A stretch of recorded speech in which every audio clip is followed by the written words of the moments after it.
Detroit is different. We keeping everything going with the flavor, the culture, and bringing you some interesting story about sometimes people that are from the crib, Detroit. Sometimes people that interact with the crib, somehow people do come here and engage, and then they get that Detroit flavor in them.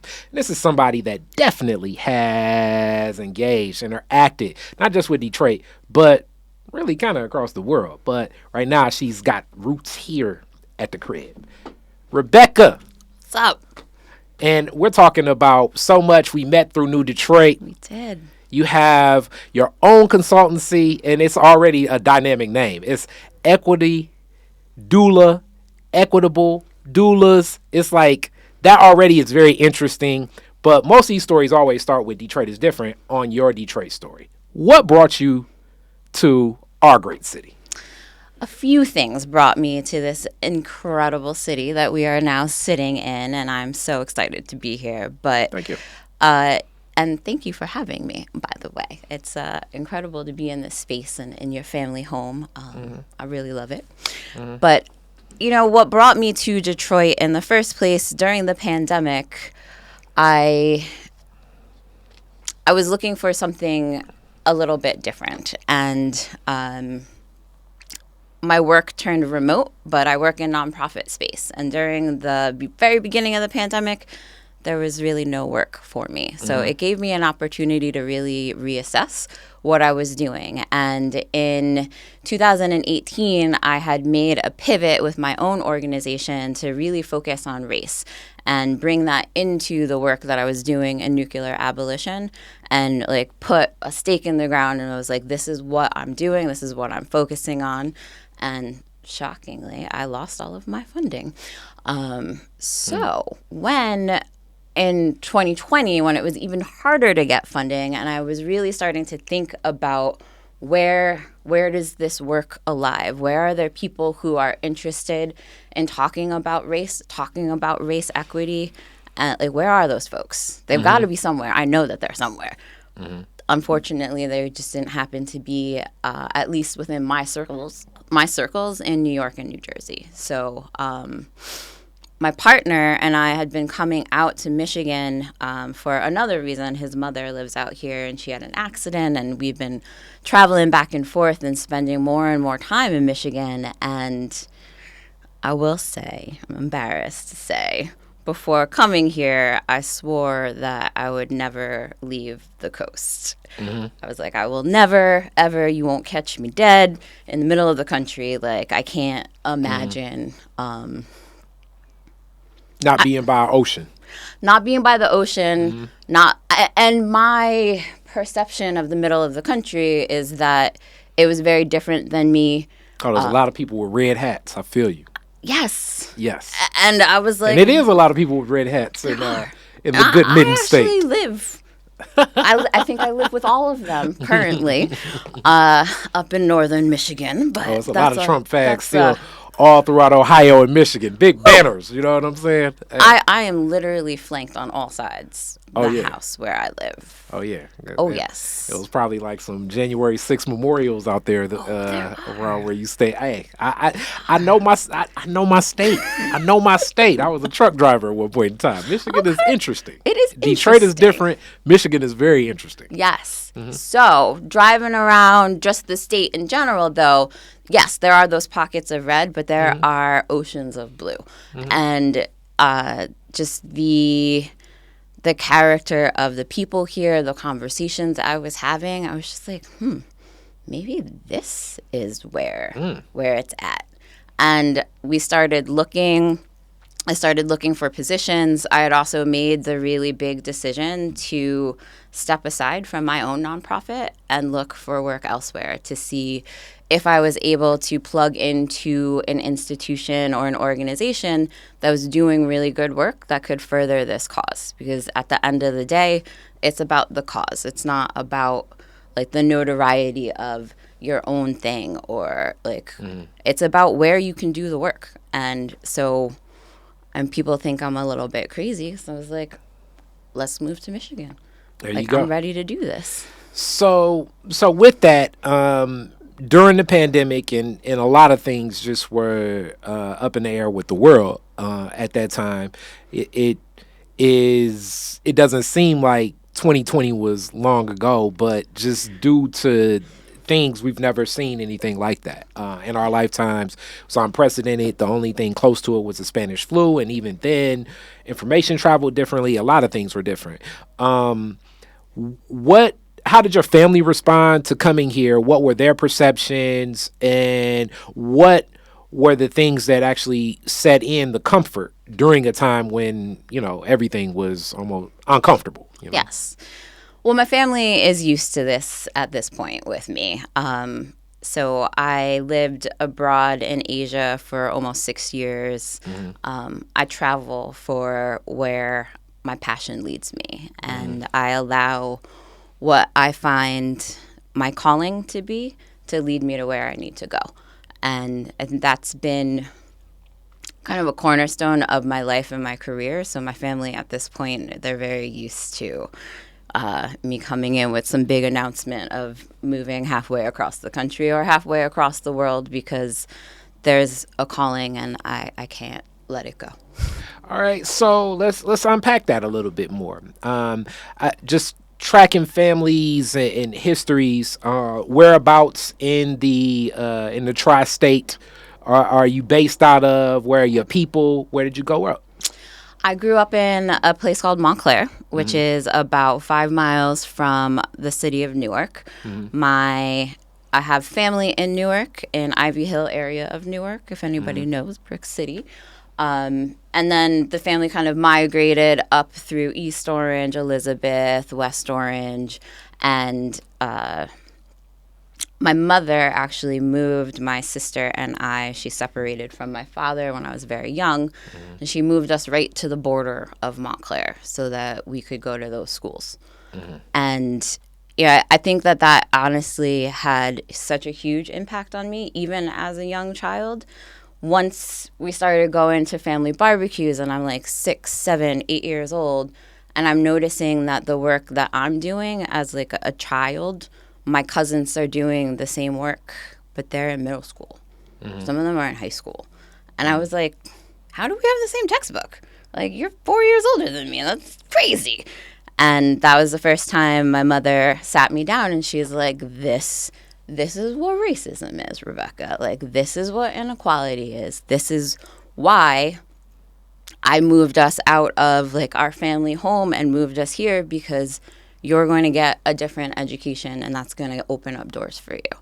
And, you know, it's not lost on me, the privilege that I have. Having grown up in that zip code, like zip codes determine so much of your life. So having grown up in that zip code and being someone who can pass, I can pass as really whatever I want, wherever I am. And that be no matter what type of community.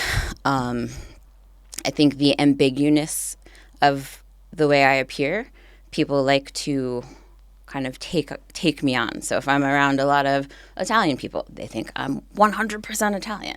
If I'm around Israeli people, they're like, your name is Rebecca. Your hair is curly. You are absolutely Israeli. I'm like, I'm not, though. So I know that I've been afforded a great privilege. And, you know, that also, I won't say that it weighs heavy on me, but it is something I'm very conscious of on a daily basis. And I can follow that. And coming from that close, like when we think of other cities that have such a strong, rich history of blackness. So when I think of Brick City or Newark, New Jersey, we definitely think of like Amiri Baraka. We think of the rebellions that took place there, similar in that same timeline of rebellions that took place here in Detroit, Boston, Cincinnati, like many places throughout America. But definitely the angst of a lot of the people there in Newark were definitely felt big time. Even Camden, New Jersey, like we think of Camden and that influence, and just another one of those places that makes a difference, I think, culturally, is the amount of wealth that flows through that area in certain pockets, and then that's blocked from the area in other pockets. So it's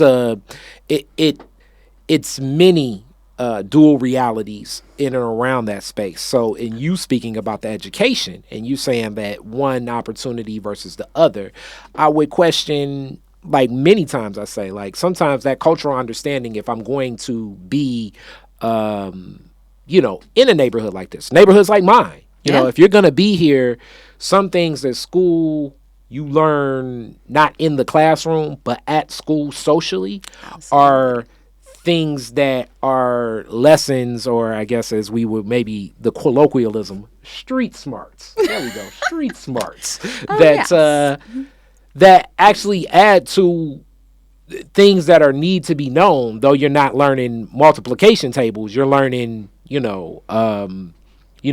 this type of behavior is the behavior of a person that may be a little manic depressant, or a person that deals with, which that can happen anywhere, but absolutely, with less resources, things like that can escalate higher and respond to certain things. Do you think that your friends and family that were in schools in Newark with predominantly black leadership and other black students, do you feel that their cultural experience created a richer cultural experience to connect to that black community for them? And of that, what weight do you hold that social capital in the life of a child to get that at a young age? I think it's critical, and it's one of the differences I see in Detroit and Newark, actually, in the hope that is instilled here, and that is lacking there in Newark. I was also the dean of special ed in Newark for a number of years. First school is right on the border of Newark and Irvington, one of the worst neighborhoods there. And there are such incredible similarities between Newark and Detroit. Even the buildings, the street names, the way that they were built, the structures, the way that they ran the highway through Newark, the Parkway in New Jersey, and I think 75 was what they ran through here in Detroit. Just such incredible parallels. But what I find really fascinating is the difference in the amount of hope that people feel and the amount of agency that people feel they have. And I think that that has a lot to do with the culture, but it also has to do with the amount of, as you were saying, what's passing through and what is allowed to kind of permeate into the community, and how insulated.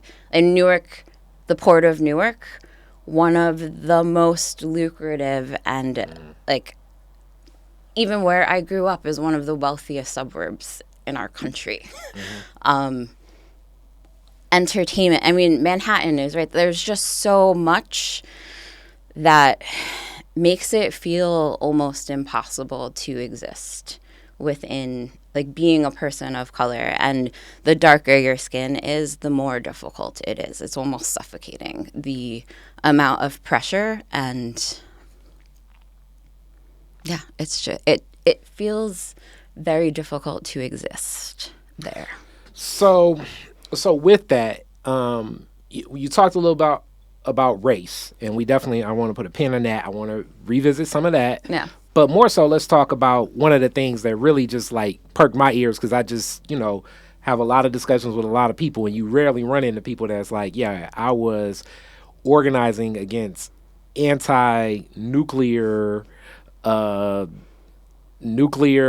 guess, energy and what that could be. How did you get into that? What was the connection? You know what I'm saying? And then also, I assume, your age, you being a woman of color, because in my mind, it is a bunch of possibly white and Indian dudes, I assume 60 and up in that world. It's almost all white men who are, 60, 70, 80 years old in that world. It pretty much exclusively. So I'm still shocked to this day that I'm in that space, to be honest with you. But again, going back to allowing my calling in life to lead me to where I need to be. I was working as a research analyst for Rutgers we were working on a transformational, our theory of transformational change. Let me give this caveat right now for record. Okay. New Jersey doesn't have a New Jersey University, but if New Jersey were to have a New Jersey University, it would be Rutgers. So all you people that are wondering, like, why the hell are they in the Big Ten? They're in the Big Ten so the Big Ten network can get New York plays for the people that go to U of M but live in New York or whatever.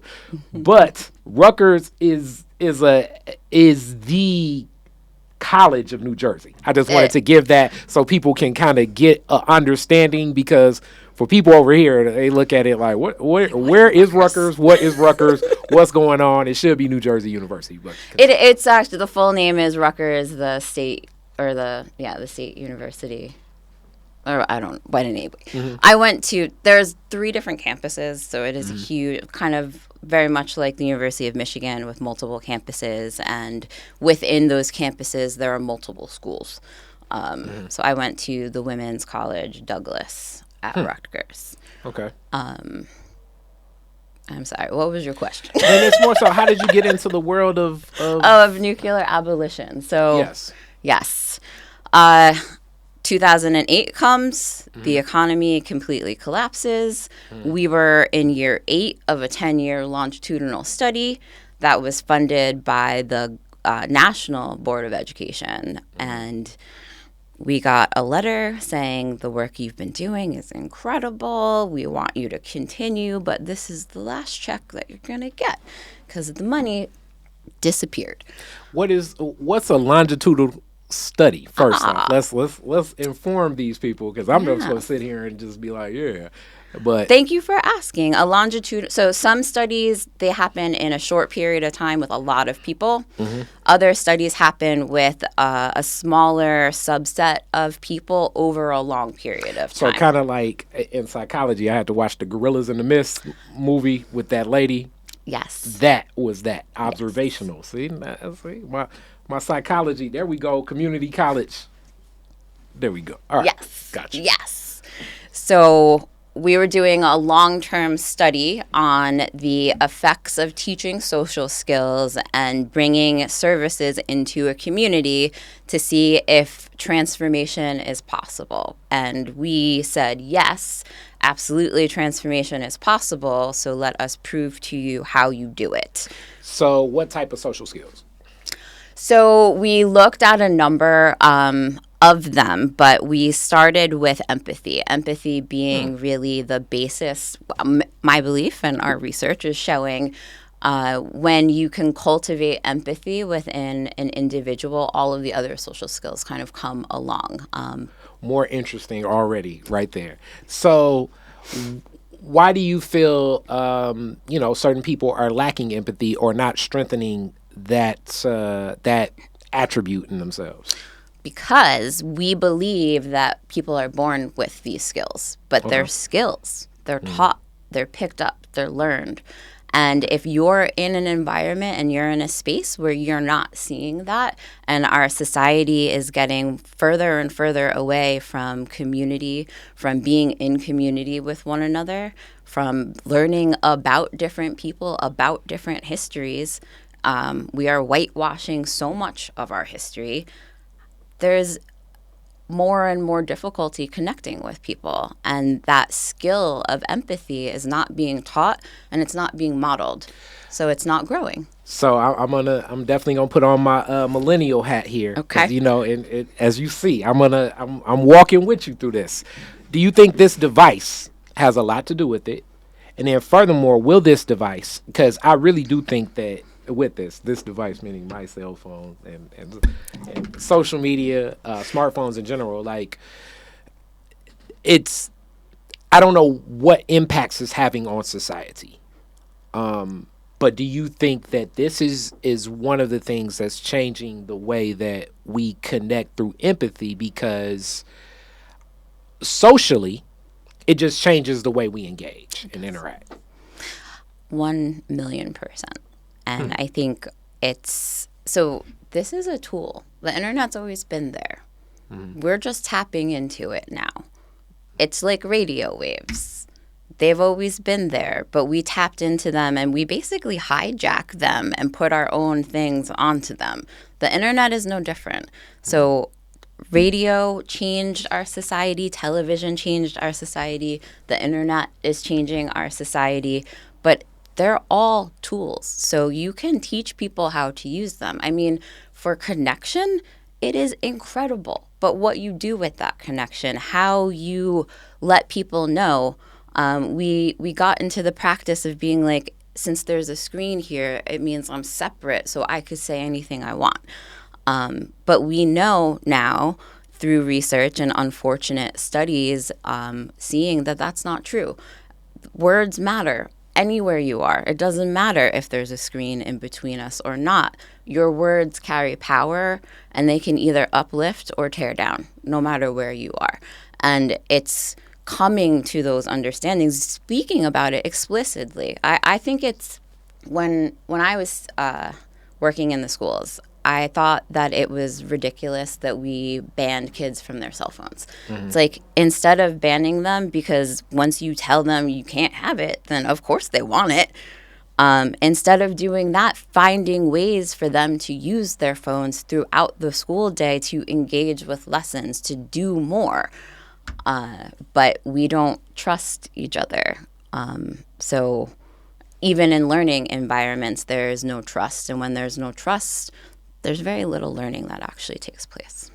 Okay, so in this, I mean, I went to the device, but what were some of the ways that you would even look to present lessons to strengthen empathy? And then what were the groups of, like, what were the ages of the people? I mean, how did the schools respond? How did the instructors respond, teachers respond? Like, how did the parents respond? Like, what was happening there? So this was, the project took place in Plainfield, New Jersey, and you can go and take a look because of there's an internet archive. It's called the Wayback Machine, which I love. Check it out. Anything you want to see from the past, as they say, anything you put on the internet stays there forever. It does not matter if you delete it. But with the Wayback Machine, you can go back and look at pictures from Google Maps of what Plainfield looked like before our project and after. And one of the biggest things, well, I'll start with how we even started and initiated the pilot. We called it a peer leadership program, but ours was dramatically different than kind of the typical model. Normally, peer leadership models take the best and the brightest in the school, and they match them with kids who are at risk, and they put them together. And it's normally older kids who are like super popular and very smart, working with underprivileged children. We decided to flip that model, and we took the kids who were, quote unquote, the problems. We also took the students who were one suspension away from being expelled, meaning that they were going to be kicked out of the school completely, along with the class clowns, some of the popular kids, and then some of the really smart but quiet kids. We put all of them together. We did a 3-month program with them, teaching them different skills that they would then teach to the kids so we made them the peer leaders. We basically took all of the misfits and all of the kids that nobody wanted to deal with, and we were like, these are the peer leaders. Because if you look at and you understand the psychology of people and how we interact with one another, it's normally the students who have the most energy that are, quote unquote, the problem. But our theory was, what happens if you can redirect that energy? Like, what would happen if you told that kid that they were the best? What happens if you tell that kid and you give them all of the support and you tell them they're the leader? What happens then? Incredible things happen. I'll just let you know. Okay. So what ages? We started in middle school. So we went in middle school, and then we scaled out both directions into elementary and into high school. We actually followed So Some of the longitudinal, students. we followed them all through high school and into college. So that was the longitudinal. But then once the pilot was successful, we then went downstream and launched it into the elementary schools as well. Okay. And what type of results, like what differences did you see in those connections between students?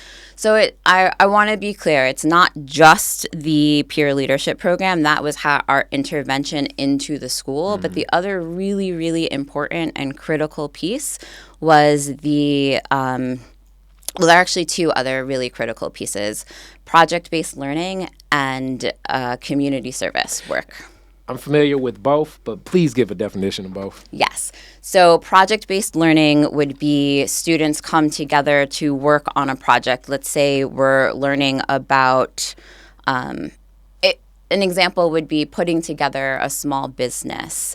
So you're learning about math, you're learning about marketing, you're learning about advertising. So it's a way of helping students see real world application to what they're learning. And instead of saying like, we're going to learn multiplication today, there's a huge project that's a number of different subjects are coming together to put this project together to teach the skills that are needed for that grade level, let's say. So that's project-based learning. And then community service is having the students go into the communities and do volunteer work. Okay.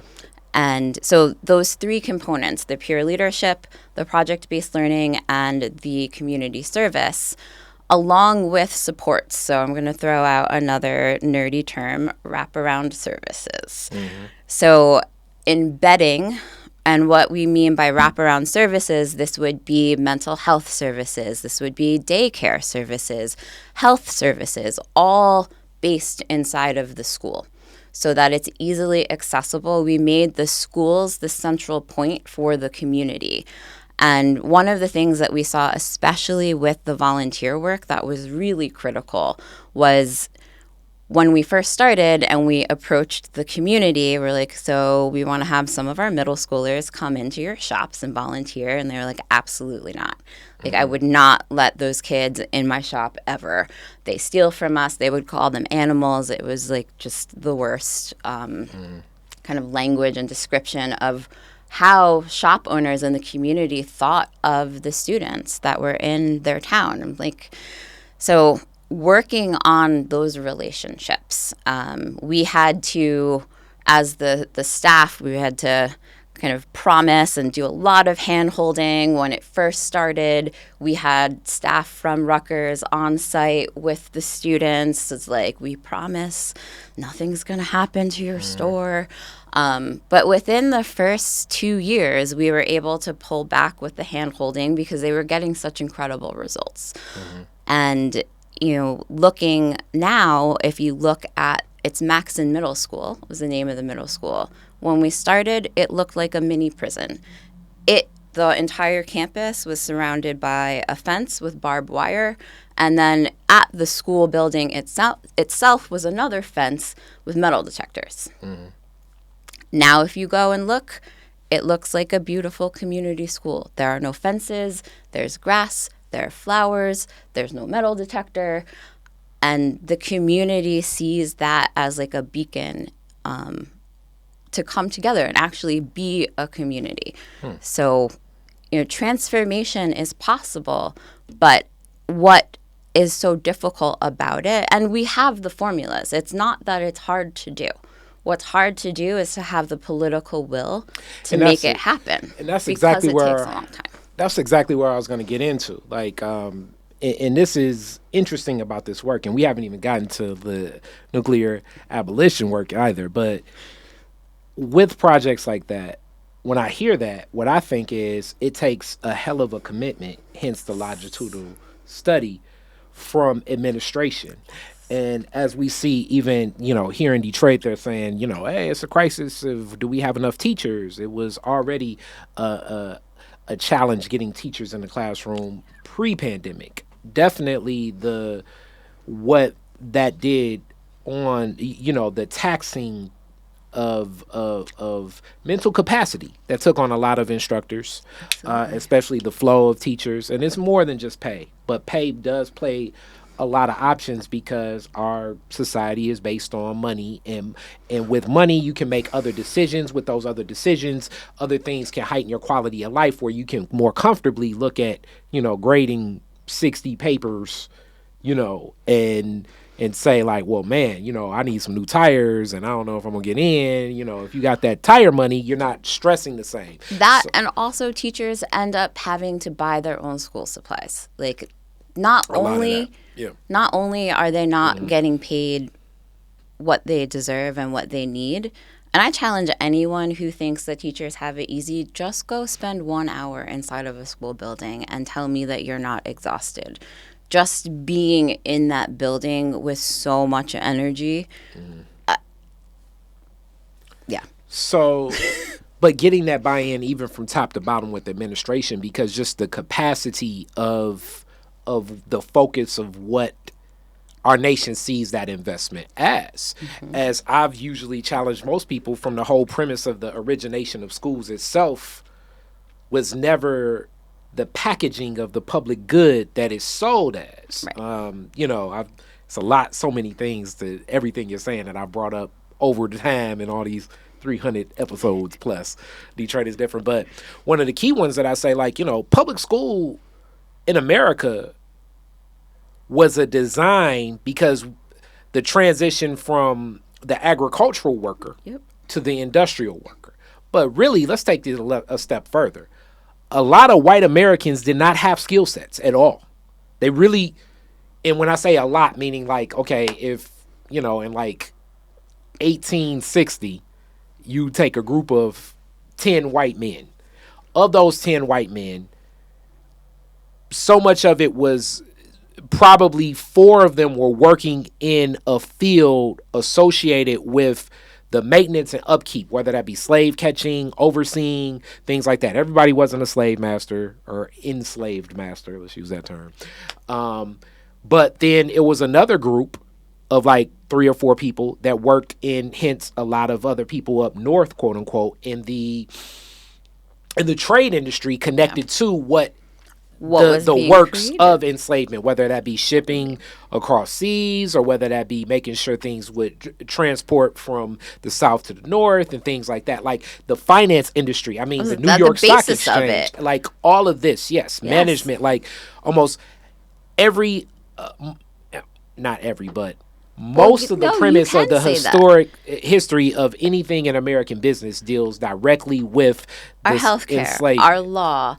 Our financial systems were all created off of the need to either justify or regulate what was happening inside of the slave trade. And I was going to say not every, because it's some portions just dealing with the other, it's 3 atrocities of this nation, but the other atrocity of stealing the land. Because like I always say, the original sin. And then the other one of the stolen, like I always say, this is stolen land, stolen labor, and a stolen loan. Yes. That got this country going. And if I dare to say, not only got this country going, but look at the capitalist system that the world now runs under, that was exported from the U.S. and that was that wealth was created through chattel slavery. Like, this is chattel capitalism, and you can't convince me otherwise. Very much so. We eye to eye on that one. So with that, in that same capacity, just knowing back to the education and the worker, like, it never was a public good. Nope. A lot of stuff is sold as public good in America, but really, the last time I think it was probably a public good in America was maybe when when Social Security dropped or something. But you know what I'm saying? Like, most things here are in the interest of the basis of this country. Like I say, the design. This country functions best if you're a white man with a business and property. Yes. The further you're away from being a white man with business and property, the tougher the functionality of this country will become for you. Absolutely.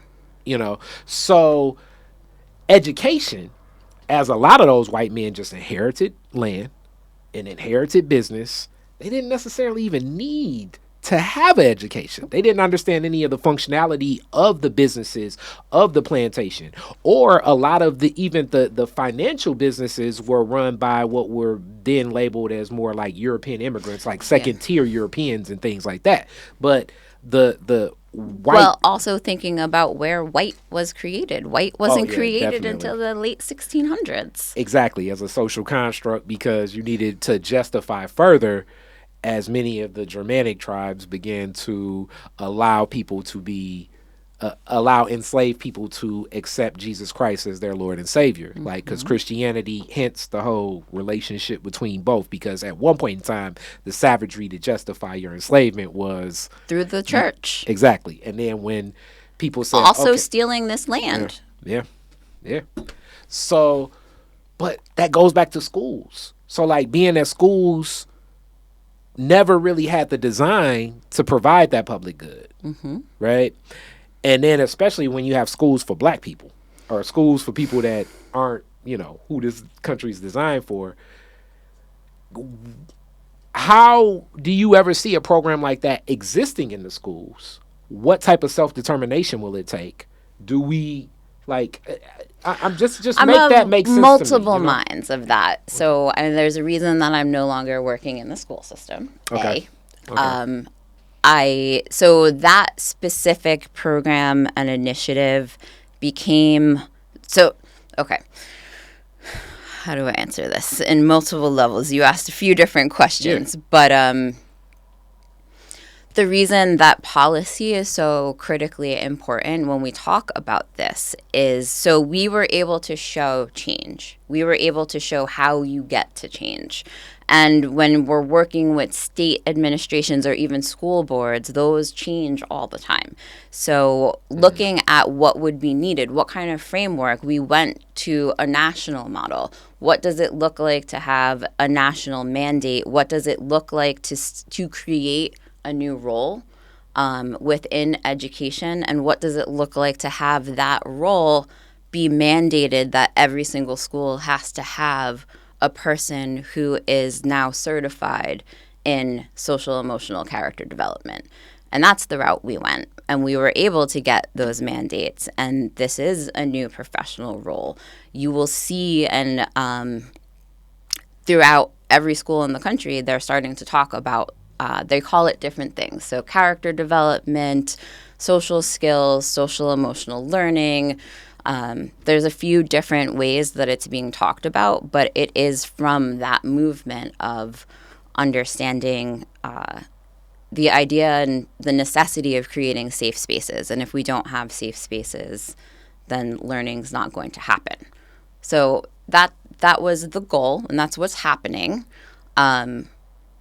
One of the main reasons I'm not necessarily so closely involved with education now is what you were saying. Like, I see the entire system being something that is very broken, especially because it was never created to educate the people who it's educating now. So Okay. All right. And I asked that question just because, I gotta sometimes pry deeper. Well, and that's why I'm bringing those theories and that idea to the fight for racism. I think that there's a lot that we can do with policy when we see the effects that it can have. And, there's a difference between looking at national, state, and then just like city governments and being able to align folks and bring people together into coalitions. So now I'm going to jump over to the nuclear side for 1 second.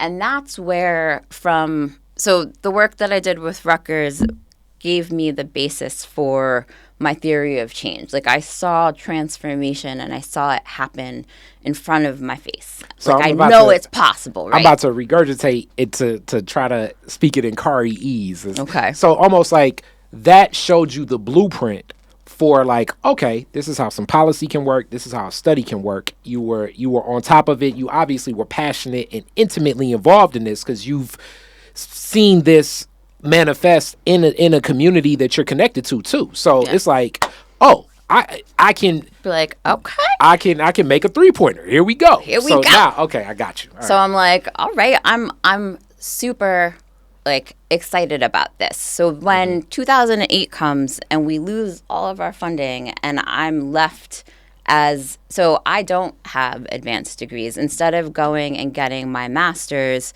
as I got accepted into graduate school, I deferred my enrollment to continue work on that project because we got picked up nationally and it was a huge thing. We got a $22 million grant to like roll it out statewide. And it was like, I was one of the leads on the project, and it was either go to graduate school, get my master's, get my PhD, or continue work on this thing that I'm so incredibly passionate about. Another just classic personal question that I always have with Detroit is different. How old are you at the time? When this was happening? Yep. I was in my 20s. All right, so being in your 20s, being in that position of, and this is for my younger heads watching this, my little homies, because I've been in not a budget like that, but just in leadership positions at a younger age. How did you deal with that? Did you feel a lot of pressure on you? Did you feel closer responsibility about this? Did you feel as though each success, like how much did you embrace, how much did that impact your how you looked at yourself in the mirror about success, this project, and you being so connected to it at that age? Because separating, I know for me and some of the people I know, it's just tougher when you're like in your 20s. Yeah. How did you deal with that? This is an interesting question. No one has ever asked me, and I don't think I've ever reflected on that. I took it as a tremendous amount of pressure. I think I definitely took it on personally as this has to be successful. I don't get very connected to money. I think maybe having grown up on welfare in one of the wealthiest places around, like money is pretty fluid to me. And also, it sounds like a huge number, but once I calculated how many schools are in New Jersey and how many schools we were supposed to be working with that money, it was only, it came out to like a few $1,000s per school, which was not enough to do what they were asking us to do. So I don't know. That's an interesting question. I found that entire process to be really frustrating because it was such a big number on paper. But then when we broke it down, it's like I was still buying supplies for the projects because we didn't have enough money to cover everything. And then also deal with the funding just being taken away. How did you deal with that? Because, like, I mean, at that age, too. That felt like someone had just shot me in the heart and cut off my right arm. I'm right-handed. Like, I was like, I don't know who I am now. Like, what do I do now? I didn't go to graduate school. I don't have an advanced degree. Absolutely no one's hiring a researcher in an economic downturn. I was just like... I was on top of the world, and now I don't even have a world. Like, It was a really big, eye-opening moment for me. I still have the letter because it was the governor who wrote to each of us to tell us that the funding was cut. And I keep that out, and I keep it as a reminder that nothing is guaranteed. That's deep. And I ask that just because I've been getting more in the arc of, like, as a person grows through life, you know, you learn certain lessons and it does have some impacts on how you move through life. But also, you know, as they say, up ain't so up, down ain't so down. But, you know, when you're in the mix of it, you ain't trying to hear none of that. You know what I'm saying? Yeah. So from there, you do have this skill set and you end up in Japan. So... And it was because there was no work for me here. I had a friend who was living and working in Japan, and they were looking for people. They were looking for people to do exactly what I did, which was write curriculum. That's unique. And so, it was for English teaching, which is incredibly popular in Japan. They are obsessed with trying to learn English and English culture. So there's just a lot of opportunity there. And I was married at the time, so my husband and I were both able to get positions. He got a position teaching, and I eventually transitioned into management in that company. And, that's what brought me to Japan, and that's what introduced me to a much deeper understanding of what happened in World War II. So with that, you're there, you're boots on the ground. What's happening in I've never been to Japan. Grandfather, a World War II vet. But like we say, well, most soldiers, I mean, they're different orientation, especially black soldiers back then. And understanding of Japanese culture, very different in many ways. It's funny. What was it like to connect and see what connected you to nuclear, and saying like, look, we got to stop all of this? So, and I know we're running over on time, so I talk a lot. No, it's cool. It's cool. We going. My grandmother is Indonesian, and she was in a Japanese concentration camp in World War II. She had a young son, my Uncle Hansi, who has since passed away, but I think he was 1.5, and the Japanese soldiers really liked him. They thought he was really cute. So they kept her and her son alive and brought her to a concentration camp. So when the bombs dropped in Japan, Indonesia is pretty close. It's and the battalions that were arming the concentration camp where she was, we don't know. And this is her story, and she's not alive anymore, but she always, even when I was little, she would call me her little atomic granddaughter, because she said, like, the only reason that she survived was because when the bombs were dropped in that week, it was the 6th and the 9th of August, it was so chaotic in the camps that she was able to escape one night. A number of people escaped. Like, she went a different direction. People didn't want to be near her because she had a baby, and they were afraid that the baby would cry and give away their location. So she went a separate way, and she ended up running into the Dutch army. And they rescued her. She actually ended up marrying the general who helped her and who rescued her. That sounds like a movie from what's that one guy? I don't know, like Tom Clancy book or something. Yes. So my grandmother growing up, I didn't know any of this until I was so much older, because you don't talk about your traumas. And my family most certainly never talked about any traumas. Like, it's just, we don't talk about those things. All I knew is that grandma didn't like Japan, or like, don't mention Japan around grandma. And I didn't know why.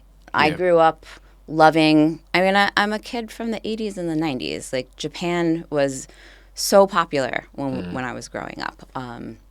All things Japanese, like anime and things. And I loved it, and I totally got into it. And I didn't fully understand or appreciate my grandmother's story or the story of what happened in Japan with the bombings that we did, until I went there. And, the power of place, like, I really cannot impress upon folks enough. If you have the opportunity to go visit places, even within our country, just going to the river and looking at the Underground Railroad memorials here. For me, coming from the East Coast, I had no idea that the Underground Railroad ended here. Like, there's just so much about being in a place where other folks were, and like reading about it, seeing pictures about it, and trying to understand that experience. And that's what I did in Japan, and I was so overcome with emotion about what nuclear weapons actually do. and it's completely indiscriminate, and it kills civilians. I mean, we can have another discussion about war in general, but the indiscriminate force of nuclear weapons, it was just overwhelming for me. I'm a very empathetic, emotional person, so I was really, really upset going through the museum and being at the Peace Park where the epicenter is. I was sitting at the river, I'm crying, I'm just probably a hot mess. It was ridiculous.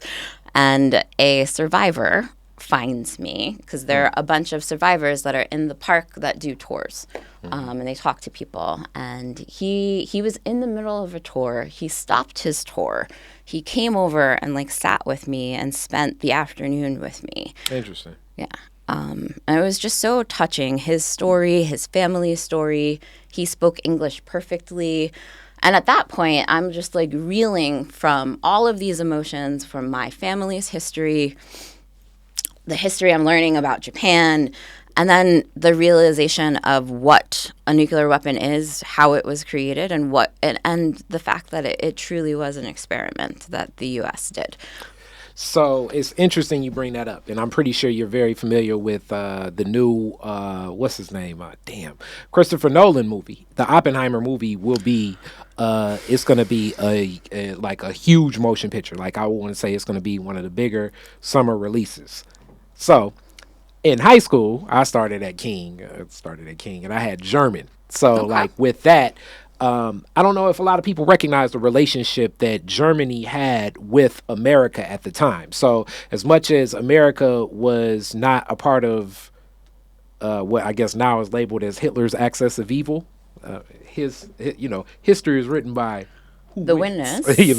So where did Hitler get his policies from? I mean, many of the policies and everything come straight from, civil rights. I mean, when we think about even a lot of going on a YouTube. I know, we're going on tangents. But this all kind of connects because a lot of that technology, when we think about the scientists and a lot of the people that were associated with what becomes of it, nuclear science, that's all German engineering, Nazi engineering. Yes. And a lot of that Nazi engineering eventually, as people were saying, hey, what happened to a lot of these Nazis? A lot of those engineers, those scientists, a lot of those people moved right into California, Texas. It's huge enclaves of, we've seen it sort of in movies, former Nazis that were heavy into a lot of the science. So when we think of what Hitler's focus in making propaganda and radio, people talk about that, but it's so much more than that. And then also by pouring so much into Hitler being so evil, it almost absolves a lot of the other supporters and conspirators into what the Nazi regime did. It's so much bigger than that one character. Yes. And I bring this up because in this same act, one of the quote-unquote allies of the Nazi regime was supposed to be the Japanese. Mm-hmm. So at one point in time, you take basically a weapon that was, so you all kind of can understand this, you take a weapon that was designed by, it's if me and Rebecca get into, we for whatever reason, we about to get into a fist fight with another group of people, right? And we walking in together, and we both made ourselves whatever little weapons we gonna have. And then I slide the weapon to the person that's fighting us, and then it hits her. That, my friends, is what we call dropping the bombs on Hiroshima. Yes. And Nagasaki. So so we need to see the framework of really how this happened, because it's deeper than just the Pearl Harbor story, and even the way the Pearl Harbor story was even told in the notification. It's a lot of things in history where you kind of understand that America, as Truman, I think, kind of out of that, is saying this military industrial complex is big. Yes. Nuclear arms created a whole new a whole new lens of how people looked at the world and how destructive it can be, how destructive it can become, and even also soon after, how much money you can make. Oh yeah, now, because it's equal. it's exponentially perpetuating itself. And soon after, as they say, maybe the forgotten war, the Korean War. And I think a lot of Americans are unaware of this. And, and the key general that led that is a guy from Michigan. I forget the guy's name, but America, as devastating as the nuclear weapons were sent to Japan, the amount of bombing that America did to North Korea was equivalent to basically, like, you can almost bunch up like 4 different wars. Yes. Because America was so intently. So when people say, like, why are these North Koreans so against? Because it's in the ethos of basically the history of what's being spoken is the atrocities for generations. Yes. So I just want to turn that on, not to go too Oliver Stone on you guys, but some of this information, you know, if you're only looking through the lens of America, which you should look through all lenses, you're going to miss some of the stories. So you're there, you see this, and then how do you obviously want to get connected. You have skill sets, like it's taken. You have an interesting set of skills in organizing and knowing how to fight against things. You have this, but you're in a whole nother nation, different political structure, different culture, just even different ways people talk to each other. Absolutely. So how do you get active in organizing? So it was a simple utterance. You know, his name is Mito-san, the survivor that I met, that I'm speaking to. And he's telling me his story, and I'm still just a mess. And I'm asking him, like, well, what can I do? Like, what can I do to help further this? And he's like, I just want people to know what happened here. He's like, I really, truly believe if people just knew and understand what happened here, they would be like you, and there is no way that they could allow nuclear weapons to exist anymore. And I was like, all right, cool. I'm going to make a documentary about your life. And he was like, okay, sure. And he's like, have you ever done that before? And I was like, no, never. I know nothing about it. That's what we call East Coast belief systems. I'm just messing with you. It's true. But the New Yorkers, they be like this. I'm just like, I'll just go do this thing. It's like, oh, we just gonna make a spaceship, bro. And people told me that I was insane. Especially my ex-husband, and one of the reasons he has the name X in front of him is this was where we diverged paths. He really felt like I was risking our security, but not in the world because of what I was working on, but just monetarily security, because it's going back into, like, we had just kind of reestablished ourselves after the whole research thing and losing all of our funding. Let me give another reality about Japan too. It is an island. It's a series of islands. So that means that everything needs to get shipped in. So you get paid more, but the cost of living is high. It's not like Hawaii, but it's similar to Hawaii. It's not like similar. You know, so everything costs more. It's not just so, like, the camera, the chips, everything. Like everything costs more. So that's why definitely when it comes to budgeting and everything, I could easily see being that husband, like, we about to do this now. You know, you got to figure out how to rope a dope your wife, maybe possibly. Where I'm like, I will not be contained. Exactly. And I wasn't. So, and it wasn't that I am naive.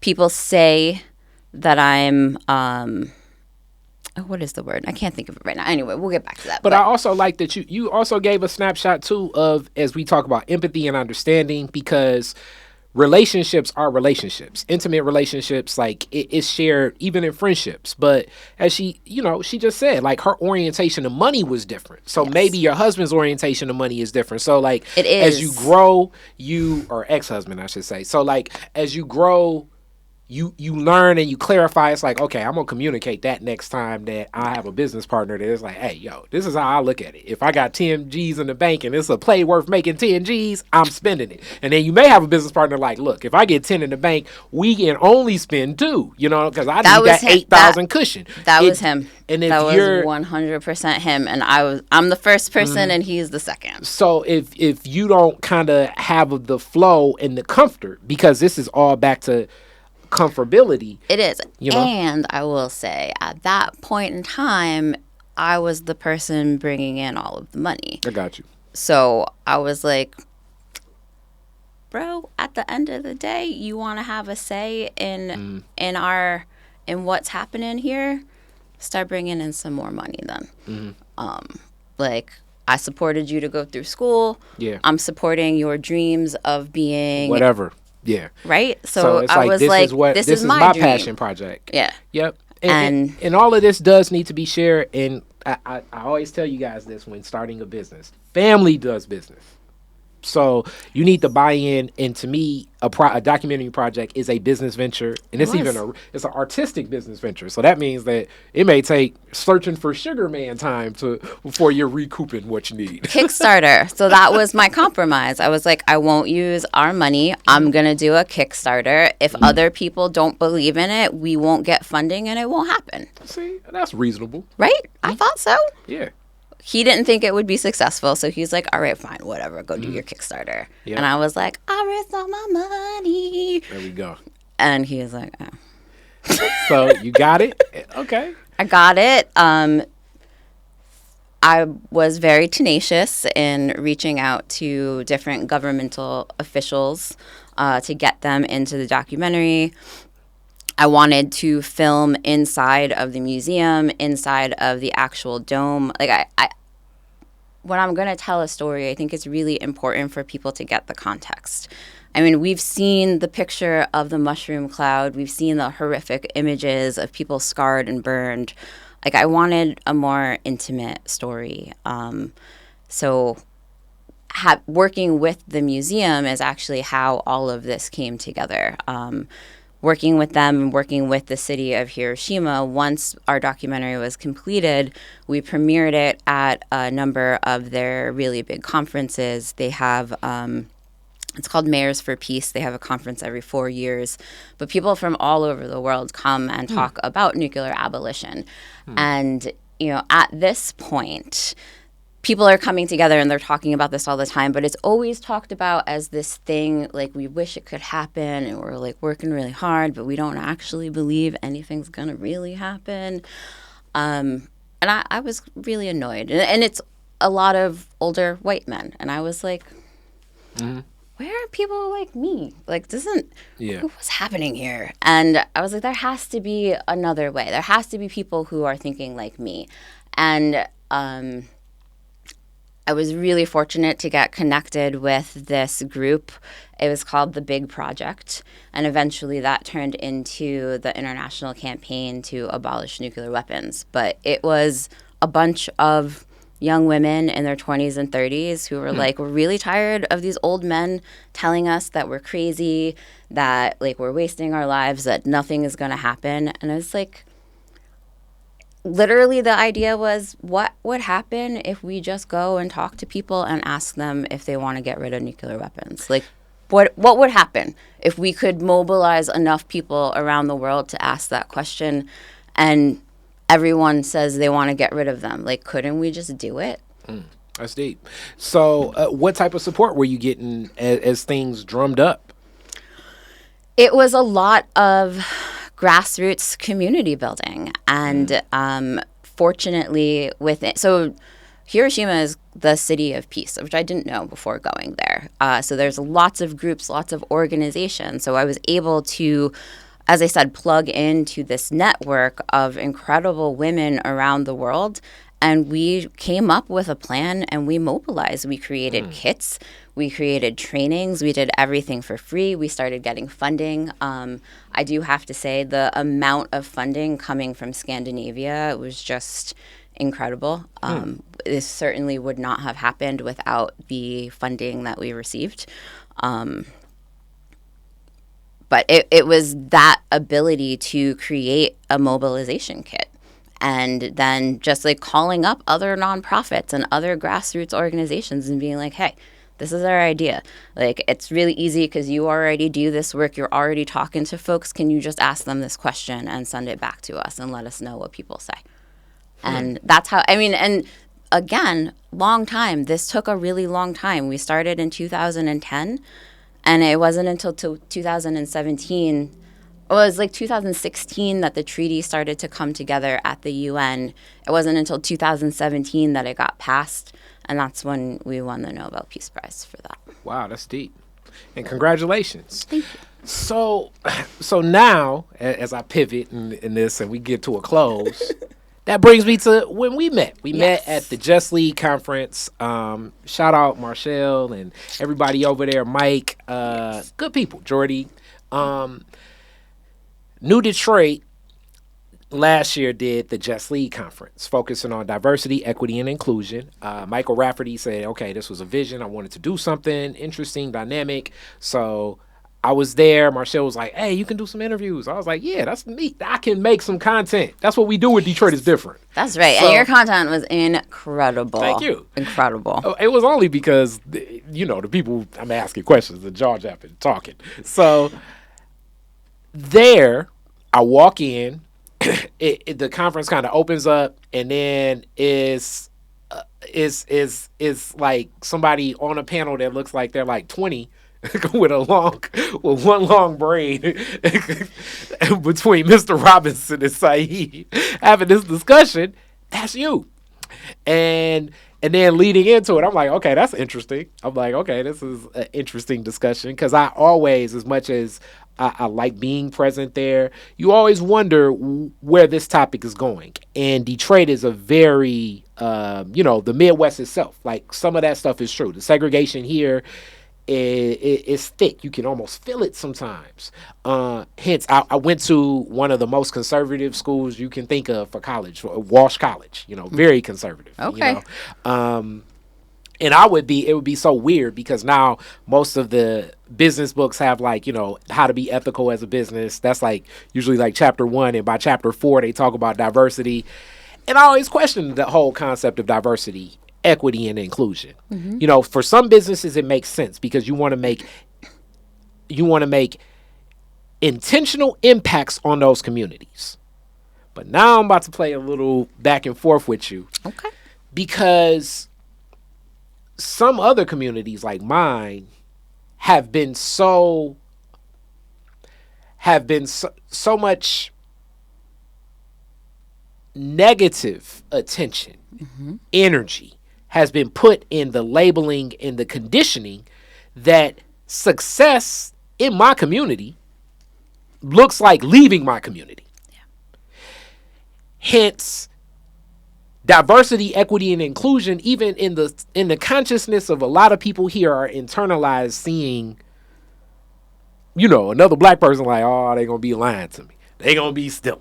They gonna be this. They gonna be that. It's like this level of conclusion, and also being that the premise of business and quote unquote America is like, hey, it's bottom line. I don't care whether you're white, black, blue, green, purple, yellow.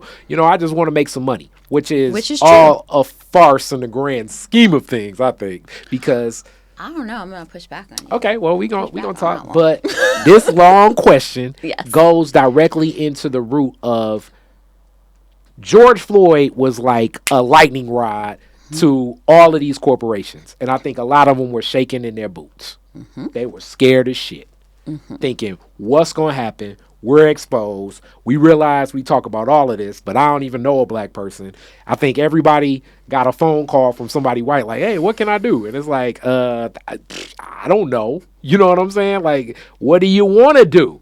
Yes. Kind of becomes the question. This is a hot button topic. It's come more about. The recent video, I don't even want to watch it. No. We already know the results of police violence. I don't need to re-traumatize myself. I think those videos, I don't know.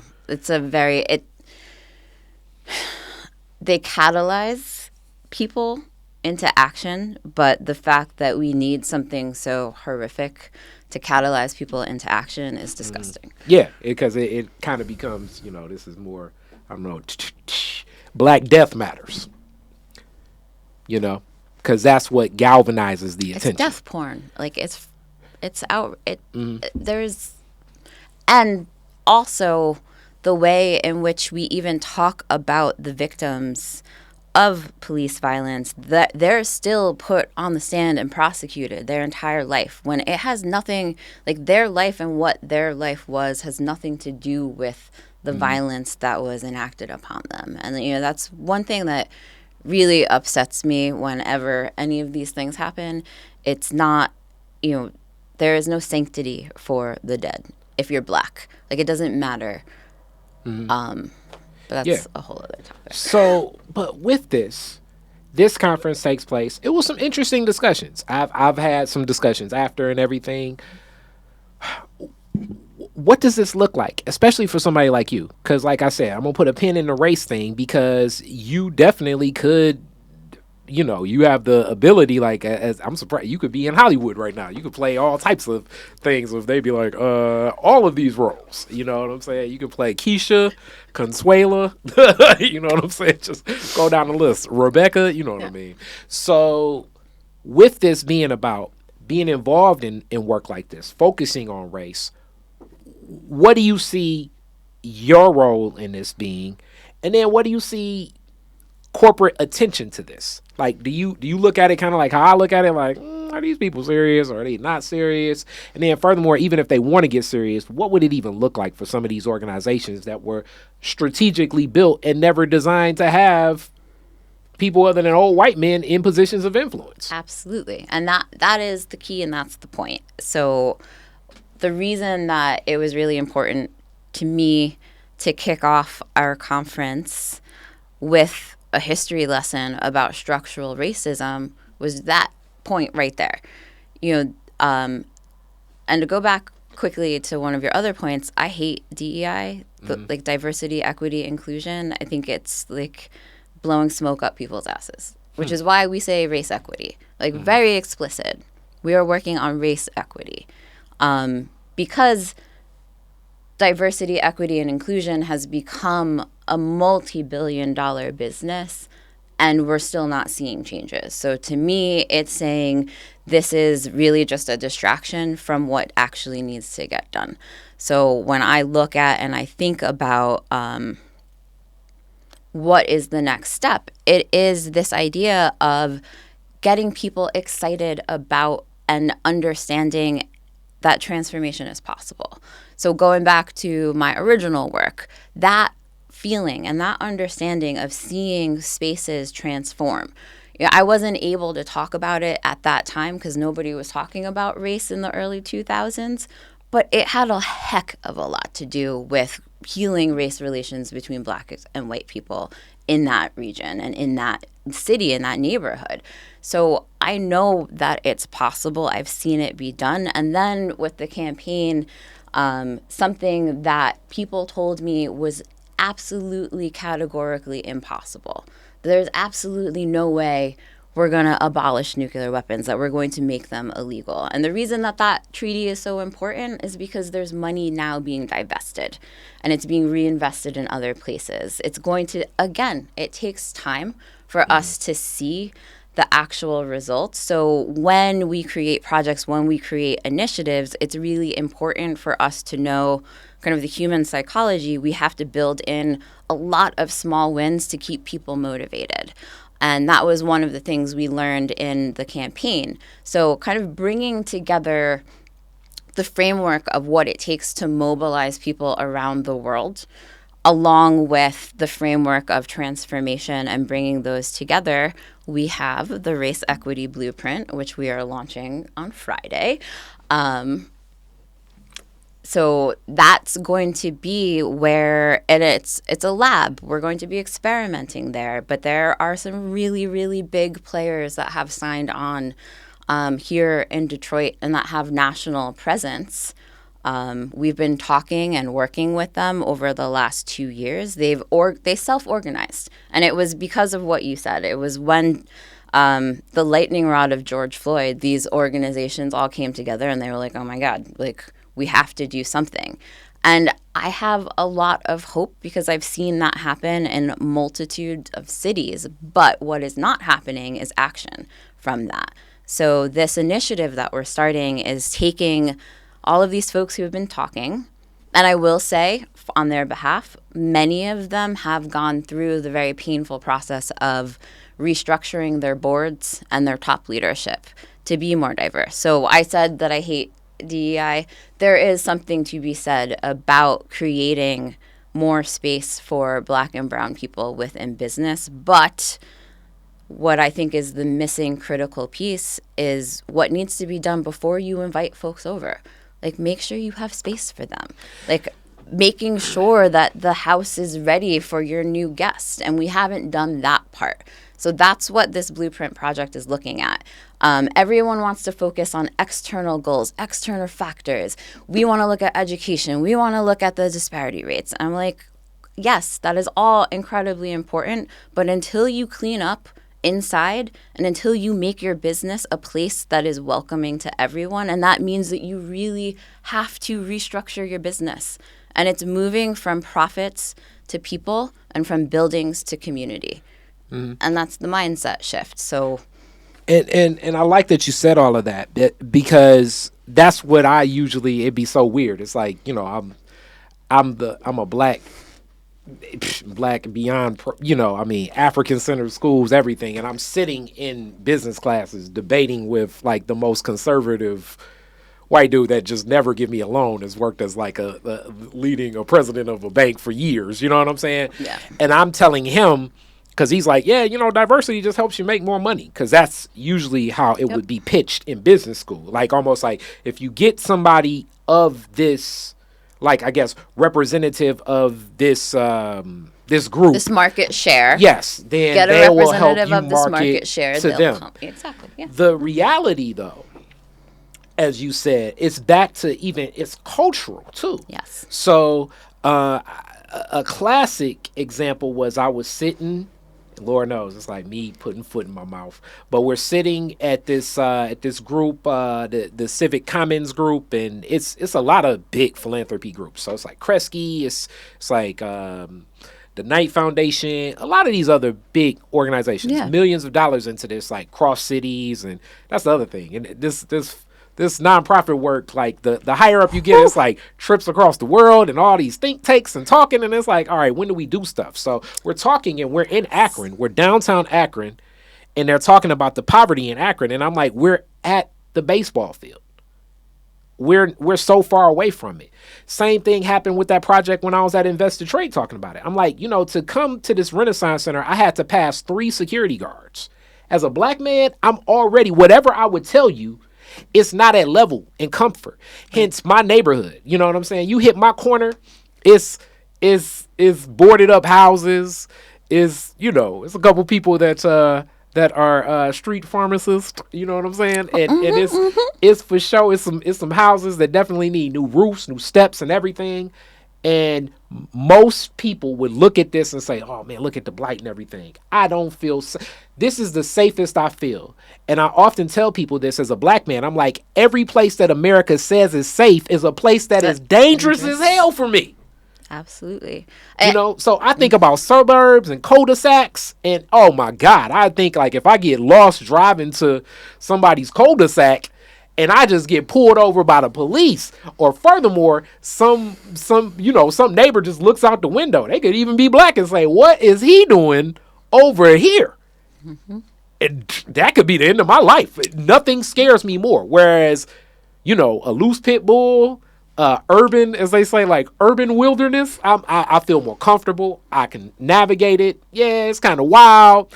He talking, but I can tell that's not a tonality where it's going to be tongue violence. That's just animated. You know what I'm saying? So, like, that's where I say, like, culturally, to change some of these systems, it takes 2 things, I think. 1, it takes the willingness of an organization, but 2, it also takes the courage of the person that's representative of that community. Because if you're anything like me, I'm guessing you're in that same zone too. I get kicked out of a lot of stuff for saying what I think needs to be said, because that's the risk. And it's a lot of us that are like, shit, I need to keep my job. I ain't even gonna say nothing. You know what I'm saying? Like when the Democrats in Congress all wore kente cloth and took a knee. Like, it was a lot of black people, I'm sure, that work in those staffs that are like, this is some of the goofiest shit ever. But I ain't Like, about how to tell. performative, like, I'm not about to pull Nancy Pelosi to the side because then I'm going to lose my job. And you know what?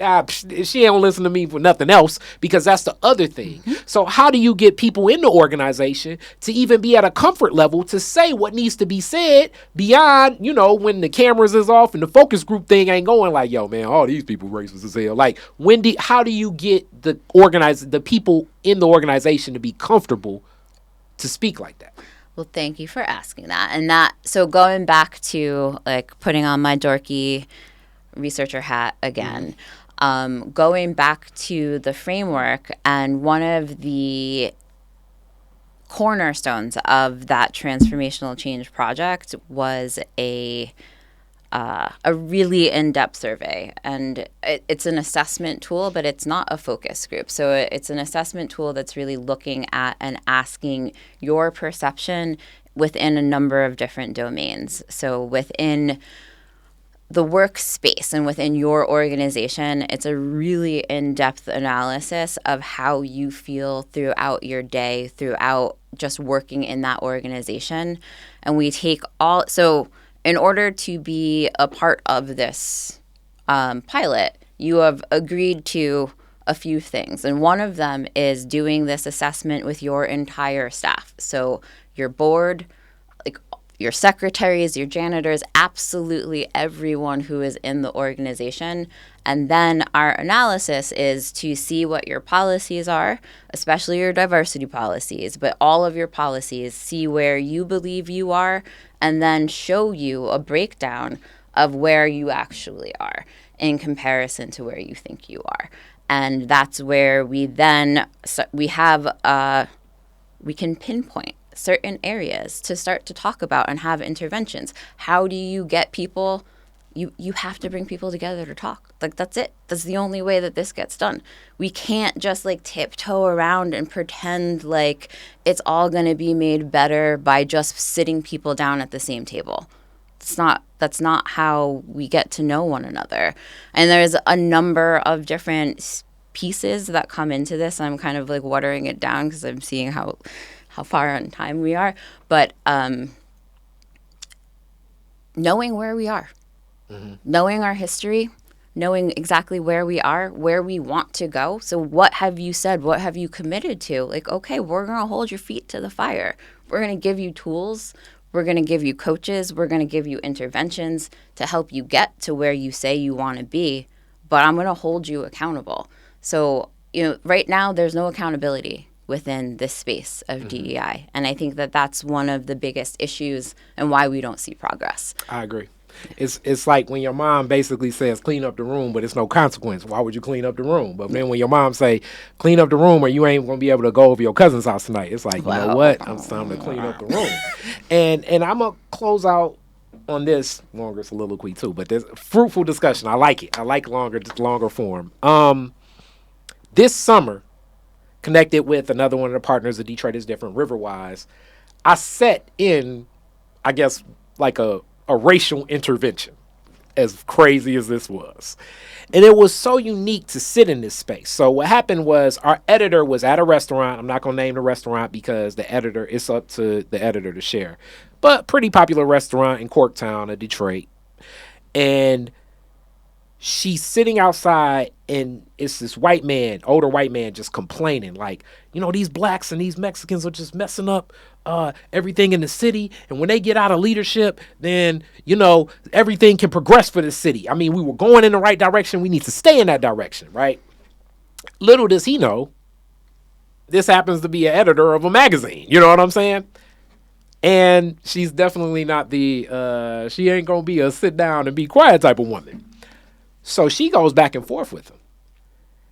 He's not hearing it. The general manager walks out, follows up.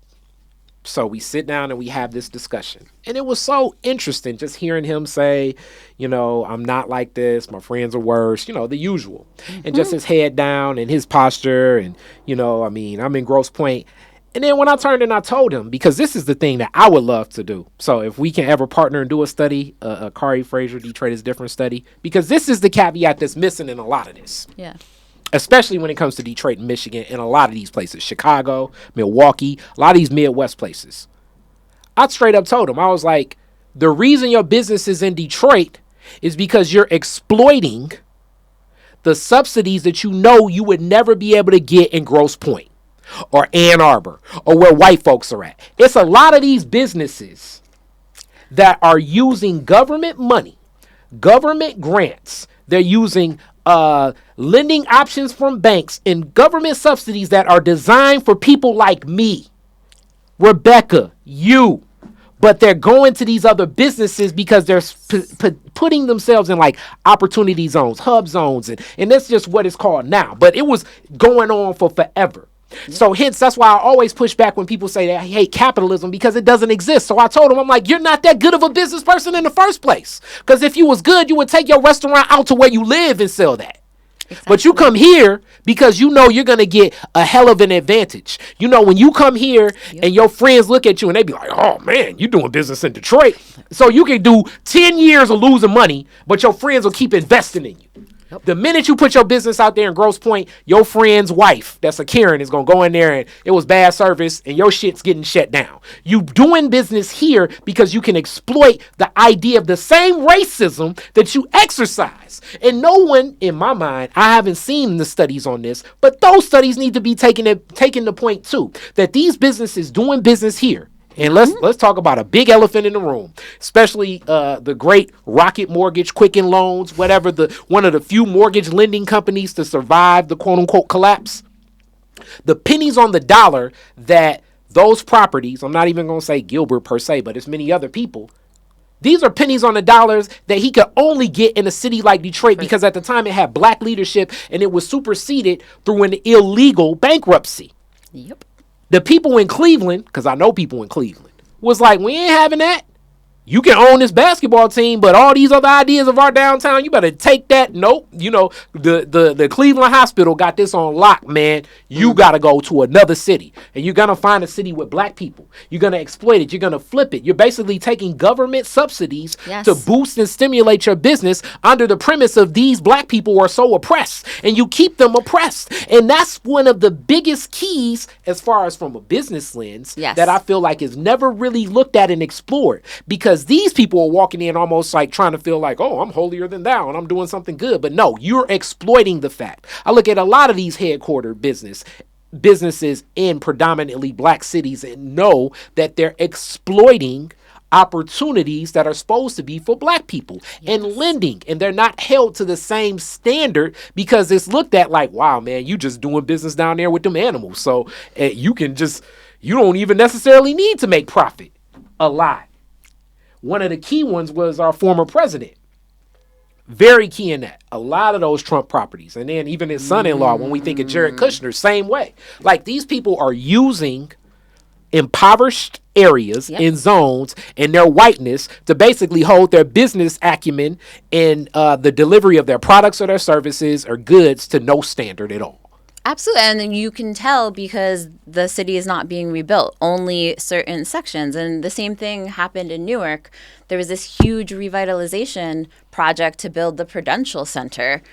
And Rutgers, my alma mater, but what they are doing to that city, the gentrification, it's outrageous. And there's like no recourse. But I not to get off on a tangent, but I think what you're saying is 100% true. And it's, I've actually not heard it put that way. But when you're talking, I'm like, yeah, that is exactly. And I really want to do that. Exactly. And I hate to say it, one of my favorite rappers has been involved with it twice. Jay-Z, what he did with the Barclays Center.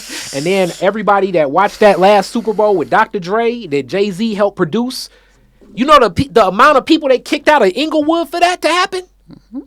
The way that they were, the police were targeting Nipsey Hussle's mini mall and strip mall and his properties.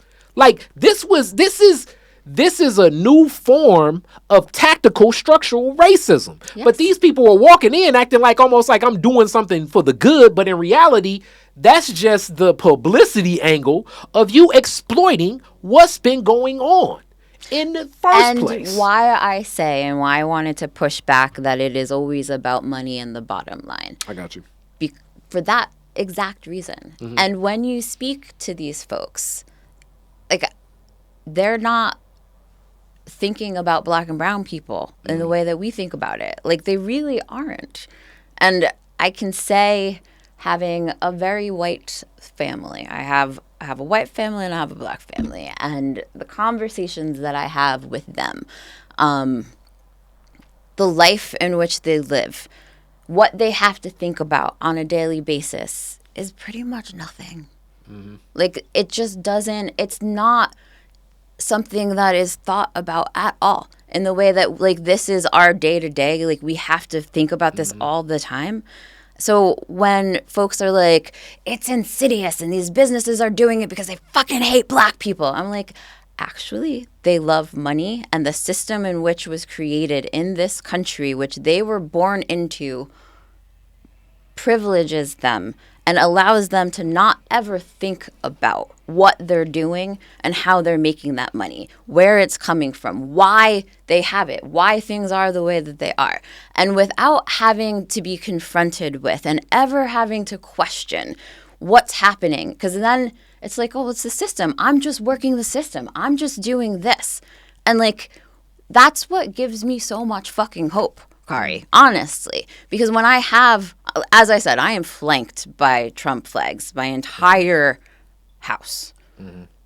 But when I have, and I sit down with my neighbors and I'm able to have a heart-to-heart conversation with them, dramatic change happens. And, like, yeah, it takes a little time. It takes, like, two and a half hours of me having a heart-to-heart with the old woman that lives next door to me. But by the end, I started it with Black Jesus. This is one of my favorite things to come with, because they love talking about Jesus. But that's my entry point into this conversation. And by the end, she's asking if she can give me hugs and, like, please come talk to me. Please make sure I don't go to hell. Like, please help me. Like, help. So it's we feel like what we see, the propaganda that we see, and the loudest voices, the extreme right wing is incredibly loud. But when you take the time to go out into, and I can understand not wanting to do that, it can be very scary. Like, I find a collection of a lot of white people used to be very scary to me, even though I have a white family. But, like, it was still just a scary space. So I push myself to be in those spaces and observe and talk and engage. And the more that I'm doing that, because I moved myself out to the Midwest, I'm like, all right, let me do this. The more that I do it, the more every single day that I see such huge possibilities and hope when we just sit down and talk to one another, because they're living in an abusive relationship, and they know, and they're not happy about it. Like, they know that something is off, that they've been lied to, but they can't figure out exactly what and where. And so they have these figures. And where I live, it's only Fox channels on my television. It's only conservative radio that's playing everywhere. I have to seek out any other kind of news. So if you're just existing and that's what's being put in all the time and you get no other narratives, that's what you believe. But there's still a discordance, and they know that something is off.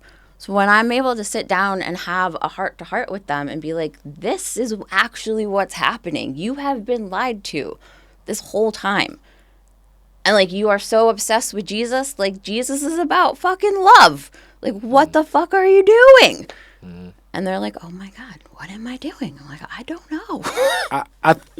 The reason I think it's bigger than money, okay, is just because the Black people that actually get access and non-white people that get access to money in a way that they get slammed.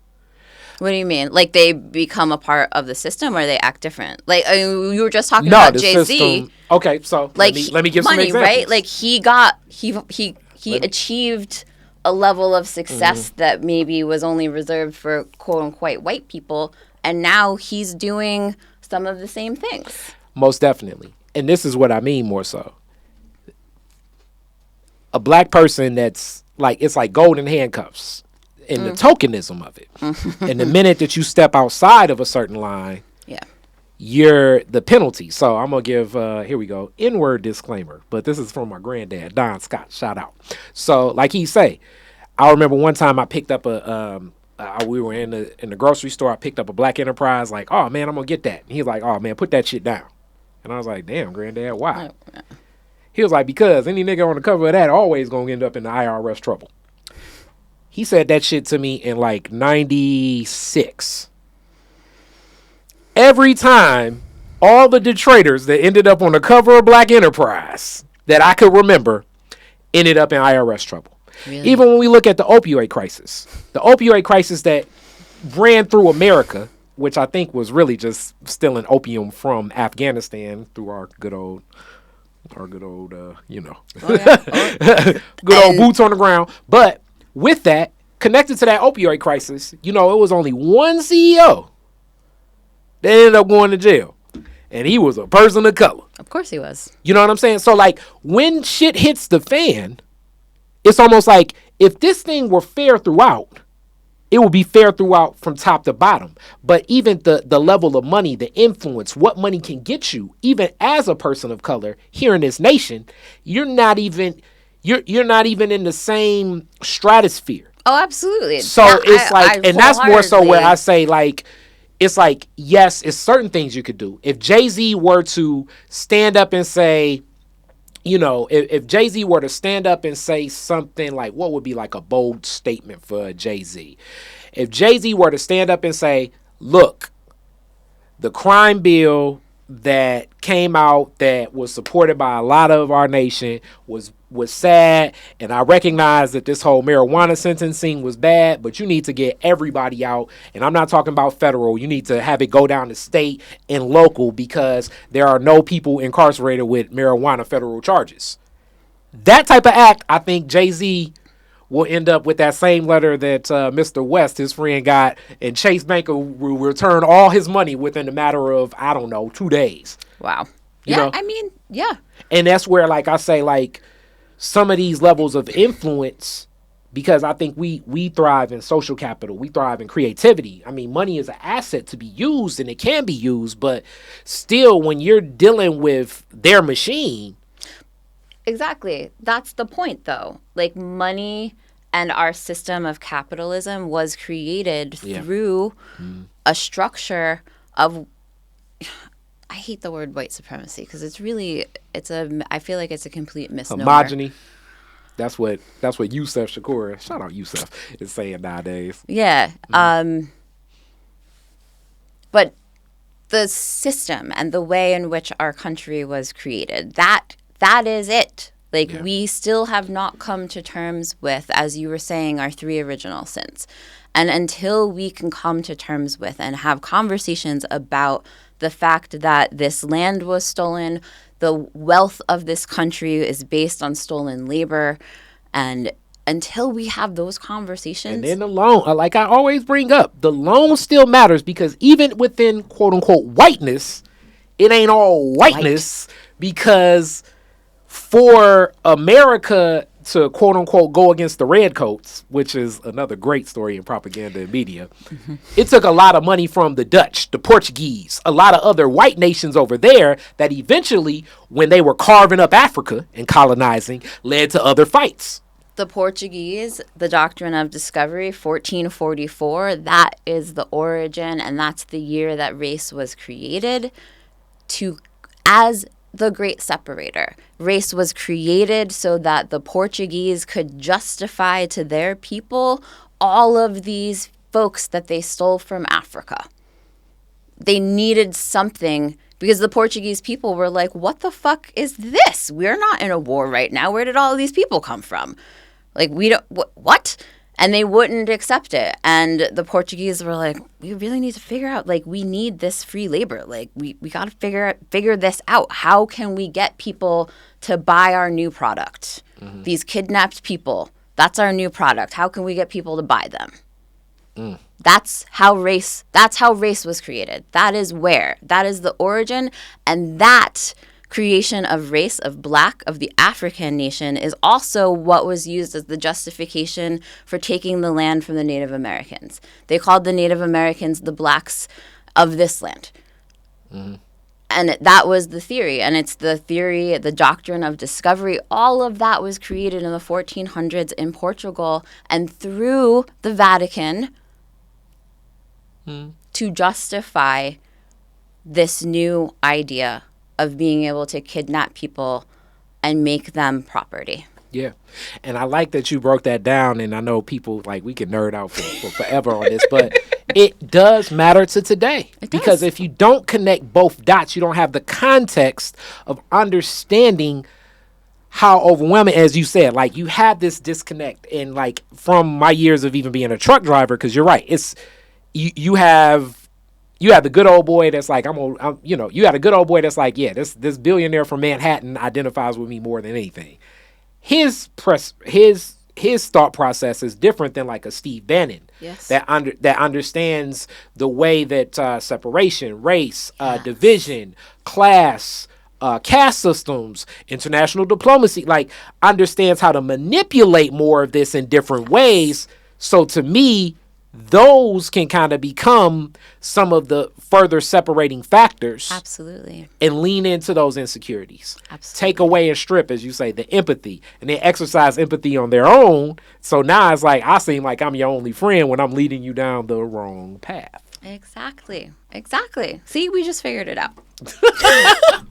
Well, we definitely gonna get you back. I usually always leave with the classic Detroit questions. But since you're not, I gotta ask this question. Okay. I gotta ask this question. All right. So I asked, what did your people think when you first got here? I asked, how did you respond to being here? What's the coolest thing that you like about Detroit? What's your culture? What's your Detroit culture kickback space that is like, okay, I'm digging this? So I will have to say a caveat because I've not gotten to explore Detroit. But I will say the experience that had the biggest impact when I first moved here, and I didn't know it was an experience I needed to have, but it was going into the supermarket and just seeing like a whole store.